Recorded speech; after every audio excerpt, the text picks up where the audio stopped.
Religion, God और faith के नाम पर पैसे को लूटा जा रहा था, ये तब पता चला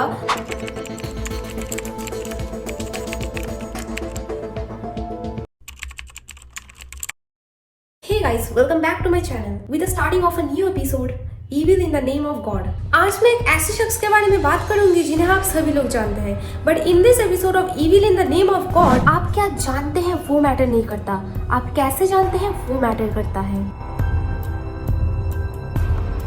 मदर टेरेसा, इनके ऊपर हर मिशनरी स्कूल में एक पैराग्राफ ये ऐसे रटवाई जाती है। Mother Teresa, a perfect example of generosity and selfless service. Selfless service, really? Does she really deserve the title of a mother or a murderer? तो ये सब जानने के लिए हम लोगों को जाना पड़ेगा 25 अगस्त 1910 को, जब मदर टेरेसा की जन्म हुई थी। Her real name was Agnes. She changed her name to Mother Teresa जब वो 18 साल की उम्र में खुद को अपनी फैमिली से अलग करके the sisters of Loreto join किया। वो उधर जाके सबसे पहले इंग्लिश सीखी और उसके बाद कलकत्ता जाके एक गवर्नमेंट स्कूल में बच्चों को पढ़ाना शुरू किया। It was all going good, but a problem came up in 1943 जब बंगाल फेमाइन वॉर शुरू हुआ। पूरे कलकत्ता में बस प्रॉपर्टी फैल गई।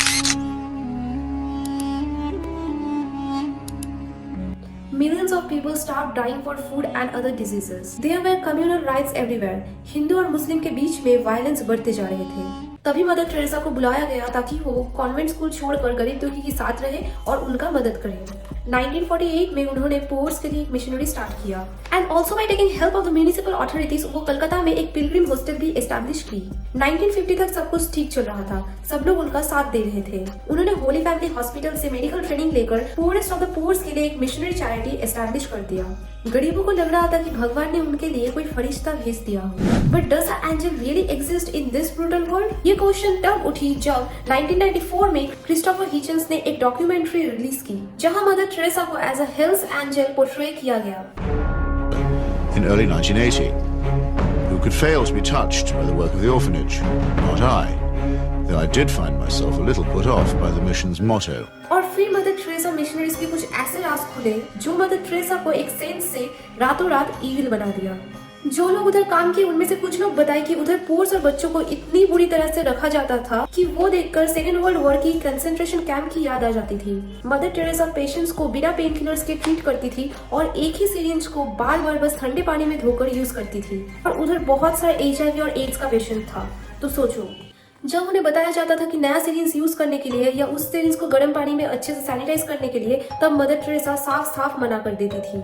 और ठंडे पानी से याद आया, उनके कोई भी मिशनरीज में कोई गर्म पानी का सीन ही नहीं था। हर पेशेंट्स को एकदम चिल्ड ठंडे पानी से नहाना पड़ता था, उनका कंडीशंस कितना भी खराब क्यों ना हो। उनके मिशनरीज पे लेटने के लिए बेड और बैठने के लिए चेयर कुछ भी नहीं था। हर पेशेंट्स को जमीन पे लेटाया जाता था और दो लोगों के बीच में जगह इतना ही कम था कि आप अपने हैंड्स में मूव नहीं कर सकते। एक पेशेंट उधर मरने वाला था, अगर एम्बुलेंस बुलाया जाता तो शायद वो बच जाता, पर जानबूझकर एम्बुलेंस को नहीं बुलाया गया और उसको मरने के लिए क्रिश्चियन राइट्स के अनुसार कुछ रिचुअल्स प्रिपेयर किया गया। क्योंकि क्रिश्चियन रिलीजियस बिलीफ की वजह से मदर टेरेसा ये मानती थी कि क्रिश्चियंस हॉस्पिटल नहीं जा सकती, पर उनके बुरे समय पर वो खुद हॉस्पिटल चली गई। और सिर्फ वही नहीं, वो ज्यादातर पेशेंट्स को मरने के लिए छोड़ देती थी क्योंकि वो ये मानती थी कि पेशेंट्स को भगवान की जरूरत महसूस होना चाहिए और उनके लिए पीसफुली मर जाना चाहिए।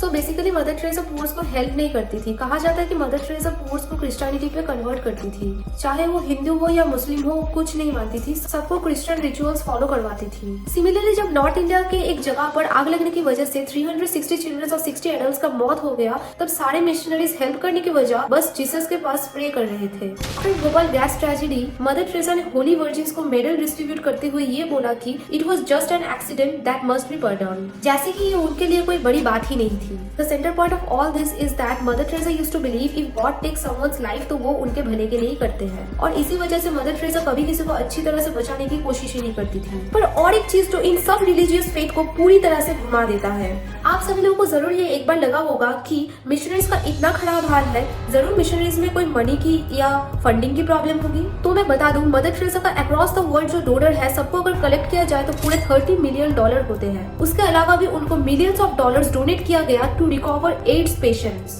और उन्होंने उनमें से बस कुछ ही अमाउंट यूज किया, ना के बराबर, और बाकी सारे मनीज को सीक्रेट अकाउंट्स पर ट्रांसफर कर दिया।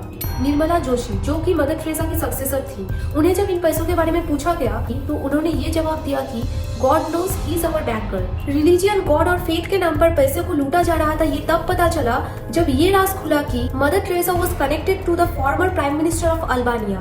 एनवर हॉक्सहा एक ऐसा आदमी जो लेंट और रमादान के टाइम पर खाना डिस्ट्रीब्यूट करता था ताकि लोगों का फास्ट टूट जाए। ये इसीलिए किया जाता था ताकि ये लोग अपनी रिलीजन से डिसएसोसिएट हो जाए। एक minute, isn't mother Teresa was a huge religion and God believer? सिर्फ एनवर हॉक्सहा ही नहीं, मदर टेरेसा के लिस्ट में 2 ऐसे बड़े डोनर्स के नाम थे जो दोनों ही फाइनेंशियल फ्रॉड केस से रिलेटेड थे।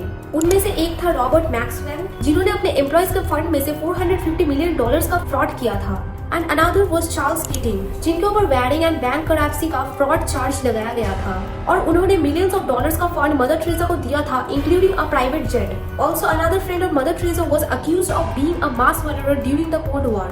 तो अभी इन सबको साइड में रखकर कुछ ऐसे सवाल और मिस्ट्रीज जो अभी भी अनकही अनसुनी है उनके बारे में बात करते हैं। क्वेश्चन नंबर 1, इतना सारा डोनेशन अगर यूज नहीं किया गया तो वो गायब कहाँ और किस चीज में कर दिया गया? क्वेश्चन नंबर 2, अगर इतना ह्यूज अमाउंट ऑफ डोनेशन था तो सिर्फ 7% ऑफ द डोनेशन से क्यों यूज किया जाता था और पेशेंट्स को इतना बुरा हाल में क्यों रखा जाता था? मिस्ट्री नंबर 1, अपनी मिशनरीज में मदर टेरेसा कुछ बच्चों को उनका गर्दन एक पोल के साथ ऐसे बांध के रखती थी कि वो कोई जंगली जानवर हो और वैसे ही पूरा दिन रख देती थी। मिस्ट्री नंबर 2, एक 15 साल के बच्चे को बेड के साथ इतना हार्शली रस्सी से बांध दिया गया था that he peed in the bed with no other option. Mystery number 3, basically not a mystery but a answer. Her patients को मरने के आखिरी सांस तक बचाने की जगह बैप्टाइज किया जाता था। जिनको नहीं पता बैप्टाइजेशन क्या है, मैं बता दूं। बैप्टाइजेशन एक ऐसी रिचुअल है जो क्रिश्चियंस फॉलो करते हैं कोई और रिलीजन से क्रिश्चियनिटी पे कन्वर्ट होने के लिए। इस रिचुअल में एक इंसान सांस रोक के पानी के अंदर डूब कर रहता है और उनके ऊपर कुछ मंत्र पढ़ा जाता है और ऐसे कई बार कंटिन्यू होता है। ऐसे होने के बाद कोई भी और रिलीजन का इंसान क्रिश्चियनिटी पे कन्वर्ट हो जाता है। पर ये सब क्यों किया जाता था? To solve this mystery I have only one point and that totally a small point of view and research of mind. ये कोई भी आर्टिकल या डॉक्यूमेंट्री से नहीं लिया गया है। So we all know Mother Teresa was a nun and the journey of before becoming a nun and after becoming a nun is very harsh. Especially 90s में जो क्रिश्चियन मिशनरीज और boarding schools होते थे, Christian rituals को practice करवाने के लिए students के साथ इतना बुरा काम करवाया जाता था और इतना ब्रूटली टॉर्चर किया जाता था कि आपको नरक भी उससे बेहतर लगेगा। और हर नन्स को भी ये रूल्स फॉलो करवाई जाती थी ताकि वो अपने स्टूडेंट्स को प्रॉपर डिसिप्लिन सिखा सके। मदर टेरेसा जो चीज अपने पेशेंट्स के साथ प्रैक्टिस की वो कई चीजें उधर भी प्रैक्टिस किया जाता था। So maybe there is some connection of Mother Teresa becoming a nun and all this practice in the name of religion and Christianity. The dark side of the nuns and the missionary schools in 90s, इसके बारे में मैं कोई और video पे discuss करूंगी। But some mysteries still stayed unsolved and that's why it came up in Mystery Wave. What do you think about this? Let me know in the comment section. Do subscribe my channel for more dark mystery and thriller videos and don't forget to hit the like button. See you in my next video.